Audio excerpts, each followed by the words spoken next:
Hello student, आप सभी का स्वागत करते हैं इलेक्ट्रिकल आई में। जैसा कि इलेक्ट्रिकल आई महामैराथन चल रहा है, तो महामैराथन में आपका स्वागत करते हैं। और देखिए, आपके ज्ञान और मोक्ष की धरती गया से आप सभी का अभिनंदन करते हैं। और आज हम लोग जो चालू कर दे रहे हैं, जो कि हिस्ट्री है। हिस्ट्री में देख रहे हैं कि आधुनिक भारत जो कि है,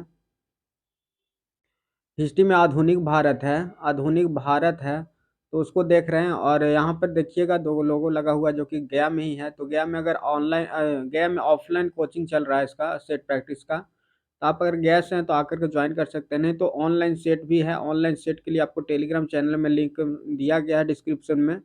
आप वहाँ से जुड़ सकते हैं और अपना जो है सो सेट मार सकते हैं। और जो भी नंबर आता है उसको कमेंट में बताइए। और कमेंट में मारने के बाद जो भी होता है सेट होता है, उसका सॉल्यूशन आपको ऑनलाइन मिल जाएगा, जिस तरह से भी अपलोड हो रहा है। तो अभी हम लोग हिस्ट्री को देखने जा रहे हैं। हिस्ट्री के बाद देखेंगे जो कि स्टैटिक जीके होगा। स्टैटिक जीके देखेंगे हिस्ट्री के बाद, जो कि स्टैटिक जीके होगा, तो उसको देखेंगे। तो अभी हम लोग चालू करते हैं। तो जो हिस्ट्री है, तो चलिए शुरू करते हैं। हिस्ट्री का जो सवाल है उसको देखते हैं।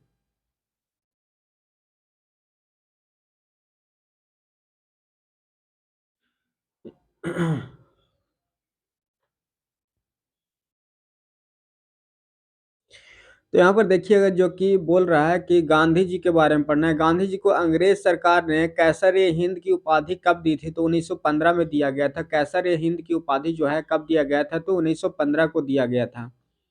आगे चलते हैं, देखते हैं कि महात्मा गांधी को साबरमती आश्रम का स्थापना कब किया था? तो 1916 में साबरमती आश्रम का स्थापना किए थे, जो कि अहमदाबाद गुजरात में है। यहाँ पर देखिए, गांधी जी ने फनिक्स आश्रम का स्थापना कब किया था? तो 1904 में किए थे। 1904 में जो कि फनिक्स आश्रम का स्थापना किया था, जो कि कहाँ है? दक्षिण अफ्रीका में है। डरबन में उपस्थित है। डरबन दक्षिण अफ्रीका में उपस्थित है। आगे देखिए, जो बोल रहे हैं, गांधी जी नारा करो या मरो का जो कि राजनीतिक गुरु थे। गांधी जी के राजनीतिक गुरु कौन थे? तो कौन थे? गोपाल कृष्ण गोखले थे। गांधी जी के गुरु का नाम क्या था? गोपाल गोपाल कृष्ण गोखले थे, जो कि नारा दिए थे करो या मरो। गांधी जी का नारा था। यहाँ पर देखिए, जो दे रहा है कि यहाँ पे गांधी जी को अर्धनग्न फकीर कहा था। किसने कहा था? तो वास्टिन चर्चिल में कहा था, जो कि ब्रिटेन का प्रधानमंत्री था। अर्धनग्न फकीर कौन कहा था? ब्रिटेन के प्रधानमंत्री विंस्टन चर्चिल कहा था। आगे चलते हैं, क्वेश्चन नंबर आगे देखते हैं। यहाँ पे देखिए, कह रहा है कि भर्ती करने वाले भर्ती करने वाले सर्जेंट कहलाते थे। क्या कहलाते थे? गांधी जी भर्ती करने वाले सार्जेंट कहलाए कौन? तो गांधी जी बोले कहलाए हैं। आगे चलते हैं, महात्मा गांधी को सर्वप्रथम राष्ट्रपति कहा था, राष्ट्रपिता किसने कहा था? तो सुभाष चंद्र बोस ने कहा, जो कि रंगून रेडियो से कहा गया था। रंगून रेडियो से कहा गया था। आगे चलते हैं, गांधी जी का महात्मा की उपाधि किसने दी थी? तो रविंद्रनाथ टैगोर ने दिए थे, जो कि चंपारण सत्याग्रह से दिया गया था, जो कि बिहार से ही शुरू हुआ था पहला चंपारण सत्याग्रह। आगे चलते हैं, गांधी जी ने सत्याग्रह का प्रथम प्रयोग किया था कहाँ? तो दक्षिण अफ्रीका 1906 में किया गया था। दक्षिण अफ्रीका में 1906 में किए थे। आगे चलते हैं, भारत में गांधी जी का प्रथम सत्याग्रह कौन था? चंपारण सत्याग्रह 1917 में हो गया था, जो कि नील के खेती के विरोध जो कि हुआ था, तो प्रणाली के विरोध किया गया था बिहार में। यहाँ पे देखते हैं कि तनिष्किट तनिकष्टीय चंपारण का प्रथा क्या थे? किसानों द्वारा 3/20 भाग पर नील की खेती करवाना। ये जो कि तनिष्ठ तनकठिए तीन कठिए पत्ती था। तीन कठिया पत्ती क्या था? किसान का 3/20 भाग का खेती करवाते थे। आगे चलते, गांधी जी को चंपारण आने के लिए प्रेरित कौन किया था? तो राजकुमार शुक्ल ने किए थे। राजकुमार शुक्ल ने किए थे बिहार आने के लिए। आगे चलते हैं, क्वेश्चन नंबर आगे, रॉलेट एक्ट कानून पारित हुआ था, कब हुआ था? तो 1919 में किया गया था। लॉर्ड चॉम्स्फोर्ड के काल में किया गया था। रॉलेट एक्ट कब चालू हो गया था? तो 1919 में लॉर्ड चॉम्स्फोर्ड के समय। आगे चलते हैं, बिना वकील के दलील एवं बिना दलील का कानून कौन लाया था? तो रॉलेट एक्ट को कहा जाता था। रॉलेट एक्ट को क्या कहा जाता था? बिना वकील या बिना अपील बिना दलील के रिपोर्ट का थी, क्या कहा जाता था? एक्ट रॉलेट एक्ट कहा जाता था। उसको सटा दो लोग। यहाँ आ गए 13 अप्रैल 1919 को जालियांवाला बाग शांति सभा आयोजित किया था। कौन किया था? तो सैफुद्दीन किचलू एवं डॉक्टर सत्यपाल के गिरफ्तारी के विरोध में किया गया था। क्या शांतिपुर जो है कि जालियांवाला बाग 13 अप्रैल 1919 को जालियांवाला बाग में शांति सभा का आयोजन कौन किया था? तो सैफुद्दीन किचलू और डॉक्टर सत्यपाल के गिरफ्तारी के विरोध में। आगे चलते हैं।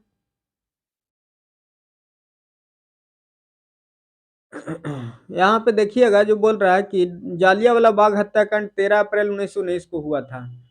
13 अप्रैल 1919 को ही हुआ था, जो कि लॉर्ड चैम्सफोर्ड के समय में हुआ था। लॉर्ड चैम्सफोर्ड के समय में क्या हुआ था? जालियांवाला बाग हत्याकांड हुआ था 1919 में। जालियांवाला बाग हत्याकांड में डायर को सहयोग किया। कौन किया था? तो हंसराज नामक भारतीय ने हंसराज नामक भारतीय ने किया था सहयोग। आगे चलते हैं।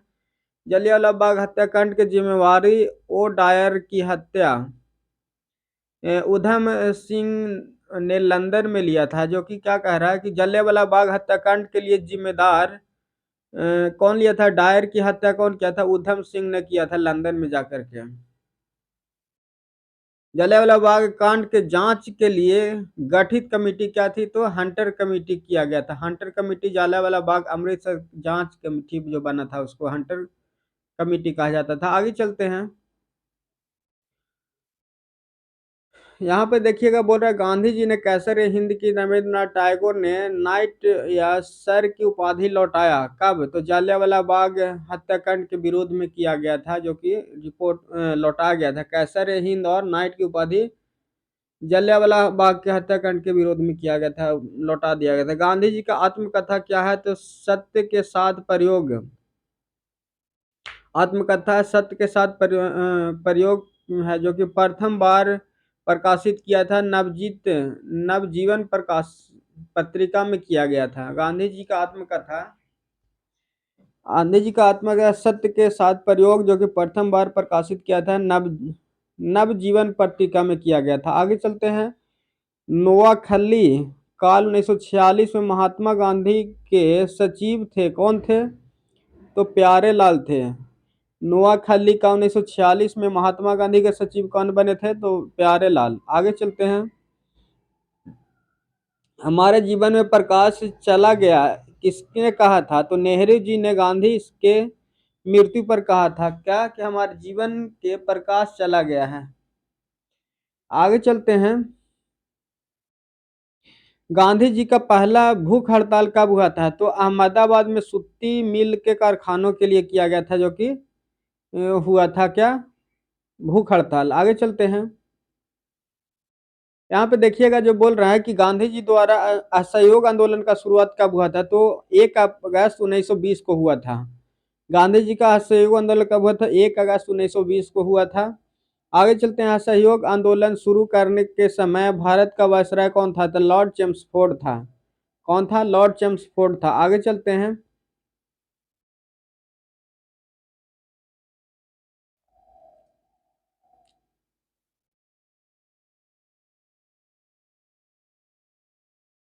यहाँ पे देखिएगा चौरी चौरा की घटना 15 फरवरी 1922 को गोरखपुर में हुआ था। चौरा चौरी कांड कब हुआ था?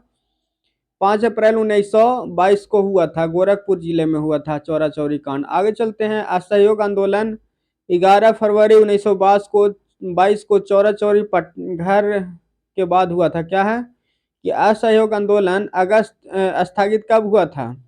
तो 11 फरवरी 1922 को चौराचारी घटना के बाद किया गया था। क्या? असहयोग आंदोलन को स्थगित कर दिया गया था।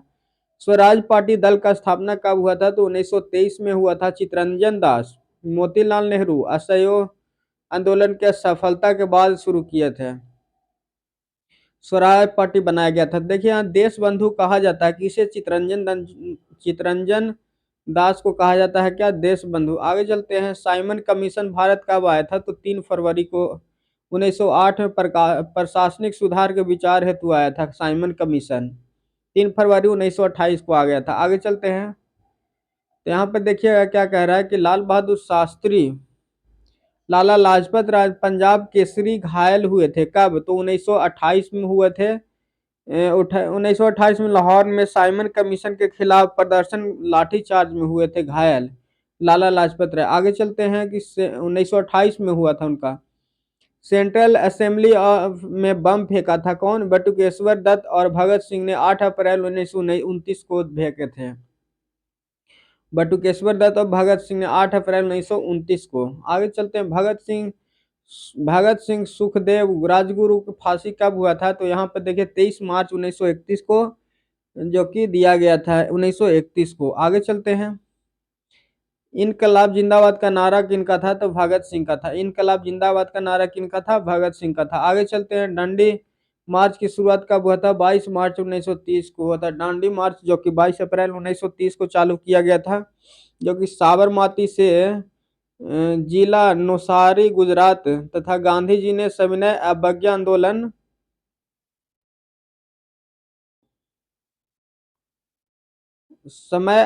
आंदोलन जो कि 78 साथियों के साथ शुरू किए थे। आगे चलते हैं। यहाँ पे कह रहा है कि दांडी मार्च का सप्ताह क्या था? 6 अप्रैल 1930 को गांधी जी द्वारा नमक नमक कानून भंग करने के लिए चालू किया गया था। क्या? तो दांडी मार्च समाप्त हुआ था 6 अप्रैल 1930 को समाप्त हुआ, जो कि गांधी जी द्वारा नमक कानून को तोड़े थे। आगे चलते हैं। हरजीत सेवक संघ का स्थापना 1932 में गांधी जी ने अध्यक्षता कौन किया था? घनश्याम दास बिरला ने किया था। क्या है? हरिजन सेवा संघ का स्थापना कब हुआ था? 1932 में हुआ था। आगे चलते हैं। गांधी जी द्वारा संपादित समाचार पत्र कौन था? तो नवजीवन, हरिजन और यंग इंडिया, 3 तरह के जो कि प्रकाशन हुआ था किनका? गांधी जी द्वारा प्रकाशित किया गया था पत्रकार का। तो कौन था? नवजीत, हरिजन और यंग इंडिया 1933 में किए थे। आगे चलते हैं। भारत में प्रथम समाचार पत्र प्रकाशित करने वाले का श्रेय किसे जाता है? जेम्स अंगस्टम हिक्की को, जो कि भारत में प्रथम प्रकाशित किया था पत्रचार। आगे चलते हैं। खुदाई खिदमत लाल कुर्ती दल का स्थापना कौन किया था? तो 1931 में किए थे कौन? अब्दुल गफर खां किए थे। कौन? अब्दुल गफर खां 1931 में किया था। आगे चलते हैं। यहाँ पे देखिएगा, कह रहा है कि पूना पैक्ट हुआ था 24 सितंबर 1932 को गांधी जी द्वारा और अम्बेडकर के बीच में, जो कि दलित वर्गों के लिए किया गया था पूना पैक्ट। तो पूना पैक्ट किसके बीच में हुआ था? गांधी जी और अम्बेडकर के बीच में हुआ था दलित वर्ग की समझौता के लिए। 1936 में लखनऊ में गठित अखिल भारतीय किसान कांग्रेस सभा के प्रथम संस्थापक अध्यक्ष कौन बने थे? तो स्वामी सहजानंद सरस्वती बने थे। 1936 में गठित अखिल भारतीय कांग्रेस का प्रथम जो कि अध्यक्ष बने थे स्वामी सहजानंद सरस्वती। आगे चलते। भूदान आंदोलन शुरुआत कौन किया था? तो विनोबा भावे ने 1951 में आंध्र प्रदेश में पोंचपल्ली से शुरू किया था। कहाँ? भूदान आंदोलन 1951 में। आगे चलते हैं। बरदौली सत्याग्रह 1928 का नेतृत्व कौन किया था? सरदार पटेल किए थे, लौह पुरुष जिनको कहा जाता है। बरदौली सत्याग्रह का शुरुआत किए थे। आगे चलते हैं। लौह पुरुष का उपाधि कौन दिया था? गांधी जी ने दिए थे, जो कि सरदार वल्लभ भाई पटेल को लौह पुरुष का उपाधि दिया गया था। आगे चलते हैं। प्रथम गोलमेज सम्मेलन 12 नवंबर 1930 को लंदन में हुआ था, जो कि लॉर्ड इरविन के समय में हुआ था। प्रथम गोलमेज सम्मेलन 12 नवंबर 1930 को लंदन में लॉर्ड इरविन के समय हुआ था। आगे चलते हैं। प्रथम गोलमेज सम्मेलन उद्घाटन कौन किया था? जॉर्ज पंचम की अध्यक्षता में किया गया था, जो कि उद्घाटन कौन किया था? Ramsay MacDonald. प्रथम गोलमेज सम्मेलन की अध्यक्षता कौन किया था? रेमजे मैकडोनाल्ड ने किया था, जो कि उद्घाटन कौन किया था? जॉर्ज पंचम ने किया था। आगे चलते हैं। द्वितीय गोलमेज का सम्मेलन 1931 में लंदन में हुआ था। द्वितीय गोलमेज का सम्मेलन कहाँ हुआ था? 1931 में लंदन में हुआ था। आगे चलते हैं। द्वितीय गोलमेज सम्मेलन कांग्रेस का एकमात्र प्रतिनिधि कौन थे? तो गांधी जी थे। एकमात्र प्रतिनिधि कौन थे? गांधी जी थे। आगे चलते हैं। गांधी इरविन समझौता कब हुआ था? 5 अप्रैल 1931 को हुआ था। गोलमेज सम्मेलन में हुआ था 5 अप्रैल 1931 को। आगे चलते हैं। तृतीय गोलमेज सम्मेलन 17 नवंबर 1932 को हुआ था। तृतीय सम्मेलन कब हुआ था? 1932 में हुआ था, 17 नवंबर 1932 को हुआ था। यहाँ पे देखिएगा अगर तृतीय सम्मेलन 17 नवंबर 1932 को जो हुआ था, फिर कह रहा है तीनों गोलमेज सम्मेलन के समय इंग्लैंड के क्या थे, इंग्लैंड के कौन थे तीनों जो कि गोलमेज सम्मेलन हुआ था उसमें। तो यहाँ पे देखिए कौन थे, यहाँ पे देखिएगा प्रधानमंत्री कौन थे उस टाइम, तो जेम्स रैमजे मैकडोनाल्ड थे जो कि प्रधानमंत्री थे तीनों सम्मेलन में। कहाँ के, तो इंग्लैंड के। तीनों गोलमेज सम्मेलन में भाग लिया था कौन, डॉक्टर भीमराव अंबेडकर ने तीनों गोलमेज सम्मेलन में भाग लिए थे। आगे चलते हैं, यहाँ पे देखिएगा म्यूनिख पैक्ट सम्मान हुए थे किसका, 1938 में म्यूनिख पैक्ट संपन्न हुआ था। म्यूनिख पैक्ट संपन्न कब हुआ था, 1938 में। कर अगस्त प्रस्ताव कब लाया गया था, तो 8 अगस्त 1940 को लाया गया था अगस्त प्रस्ताव। आगे चलते हैं कि क्रिप्स मिशन कब भारत आया था, क्रिप्स मिशन कब भारत आया था, तो मार्च 1942 को आया था जो कि क्रिप्स मिशन आया था। आगे चलते हैं, गांधी जी ने पोस्ट डेंटल चेक कहा था, पोस्ट डेटेड चेक कहा था किसको, क्रिप्स मिशन को। पोस्ट डेटेड चेक जो कि कहा था क्रिप्स मिशन को कहा था। आगे चलते हैं, भारत छोड़ो आंदोलन की शुरुआत 9 अगस्त 1942 को बंबई से गांधी जी, भारत छोड़ो आंदोलन की शुरुआत 9 अगस्त 1942 को बंबई से गांधी द्वारा करो या मरो का नारा शुरू किया गया था 1942 में। भारत छोड़ो आंदोलन भारत गांधी जी द्वारा और करो या मरो का नारा उसी टाइम 9 अगस्त 1942 को दिया गया था। आगे चलते हैं, भारत छोड़ो आंदोलन के समय इंग्लैंड के प्रधानमंत्री कौन था, Winston Churchill, mister Winston Churchill थे भारत छोड़ो आंदोलन के समय। आगे चलते हैं, भारत छोड़ो आंदोलन के समय गांधी जी को कैद किया गया था कहाँ, तो पूना के आगा खान महल में। भारत छोड़ो आंदोलन के समय गांधी जी को कहाँ कैद किया था, पूना के आगा खान महल में। अनुशील अनुशीलन समिति का गठन हुआ था, अनुशीलन समिति का गठन कब हुआ था, 1902 में। वीरेंद्र घोष और भूपेंद्र घोष के बीच में होता है अनुशीलन समिति का गठन।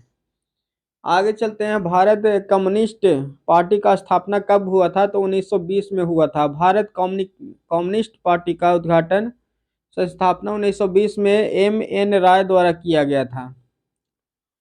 आगे चलते हैं,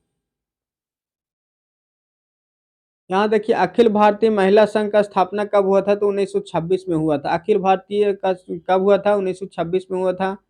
1934 में कांग्रेस समाजवादी पार्टी गठन किया गया था कब, जयप्रकाश नारायण एवं आचार्य नरेंद्र देव के नेतृत्व में किया गया था कब, 1934 में कांग्रेस समाजवादी पार्टी का गठन किया गया था कब, तो जयप्रकाश नारायण एवं आचार्य नरेंद्र देव दत्त नेतृत्व में किया गया था। आगे चलते हैं, संपूर्ण क्रांति का नारा जयप्रकाश ने दिए थे, नारायण ने दिए थे। संपूर्ण क्रांति का नारा जयप्रकाश नारायण ने दिए थे। आगे चलते हैं, 1936 में लखनऊ में गठित अखिल भारतीय किसान भाग अध्यक्ष का कौन किए थे, अध्यक्षता कौन किए थे, 1936 में लखनऊ में गठित अखिल भारतीय किसान सभा के अध्यक्ष थे कौन, स्वामी सहजानंद सरस्वती, जो कि महासचिव कौन थे, तो यहाँ पे देखिए A.G. रंगा। लखनऊ गठित गठित अखिल भारतीय किसान सभा का। आगे चलते हैं,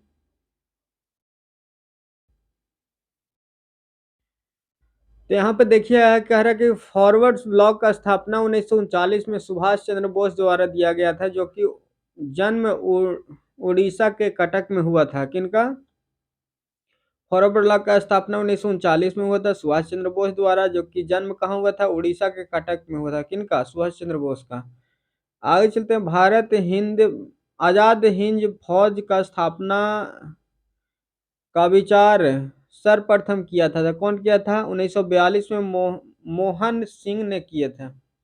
आजाद हिंद फौज का गठन 1942 में किया था। आगे चलते हैं, जो कि आजाद हिंद सरकार का गठन सुभाष चंद्र बोस 21 अक्टूबर 1943 को सिंगापुर में किया गया था। आजाद हिंद हिंद सरकार का गठन सुभाष चंद्र बोस के 21 अक्टूबर 1943 को सिंगापुर में किया गया था। आगे चलते हैं, तुम मुझे खून दो मैं तुम्हें आज़ादी दूंगा, कौन है, सुभाष चंद्र बोस का नारा था, जय हिंद का नारा जिसमें कहा गया था। आगे चलते हैं, शिमला सम्मेलन कब हुआ था? 25 जनवरी 1945 को हुआ था। और आगे चलते हैं जो कि क्या कह रहा है, कैबिनेट मिशन कब आया था? 24 मार्च 1946 को आया था। कैबिनेट मिशन कब आया था? शिमला समझौता हो गया 25 जून 1945 को, और कैबिनेट मिशन आया जो कि 24 मार्च 1946 को, पर को पैथिक लॉरेंस अध्यक्षता के नेतृत्व में आया था। पैथिक लॉरेंस के अध्यक्षता के नेतृत्व में। आगे चलते हैं, कैबिनेट मिशन का अध्यक्षता कौन किया था? स्टेफ फोर्ड ने किया था।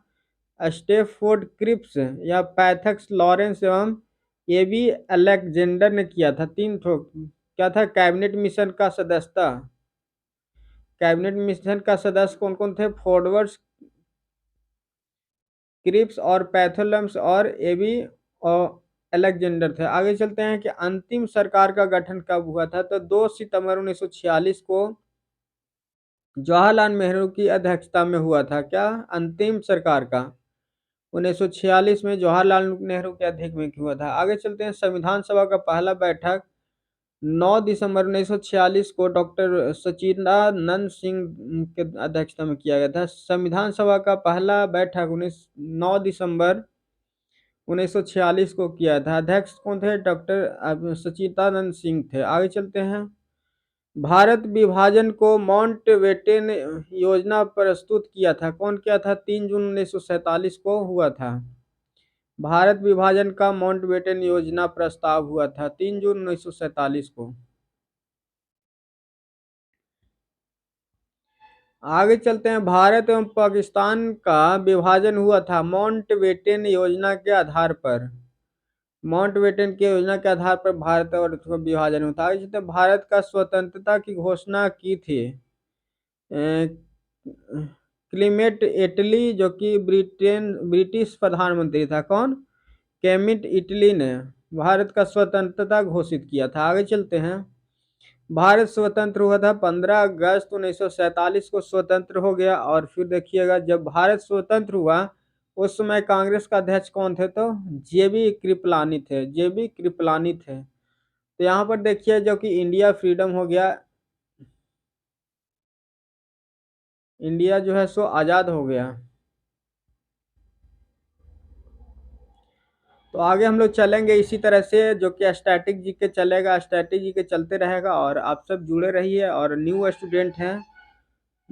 स्टूडेंट हैं तो चैनल को जरूर सब्सक्राइब कर लिएगा, जिससे जब भी लाइव आए तो आप सबको नोटिफिकेशन चला जाए, या वीडियो को अपलोड करें तो आप तक नोटिफिकेशन चला जाए। तो एक यहाँ पर नोटिस था कि जो न्यू स्टूडेंट है वो सब्सक्राइब करिए, क्योंकि 50 सब्सक्राइबर बहुत ज़रूरी है करवाना, जिससे जो कि जब भी लाइव आना चाहते हैं तो लाइव नहीं आ पा रहे, तो आप सबके लिए लाइव आकर के आपको डायरेक्ट तैयारी करा सकें और आपको डाइवर्सन से बचा सकें। एक कांस्टेंट होकर के आपको डायरेक्शन देते रहे, उससे तैयारी करते रहें। तो चलिए आज के लिए हिस्ट्री इतना ही, मिलते हैं आगे स्टैटिक जीके में।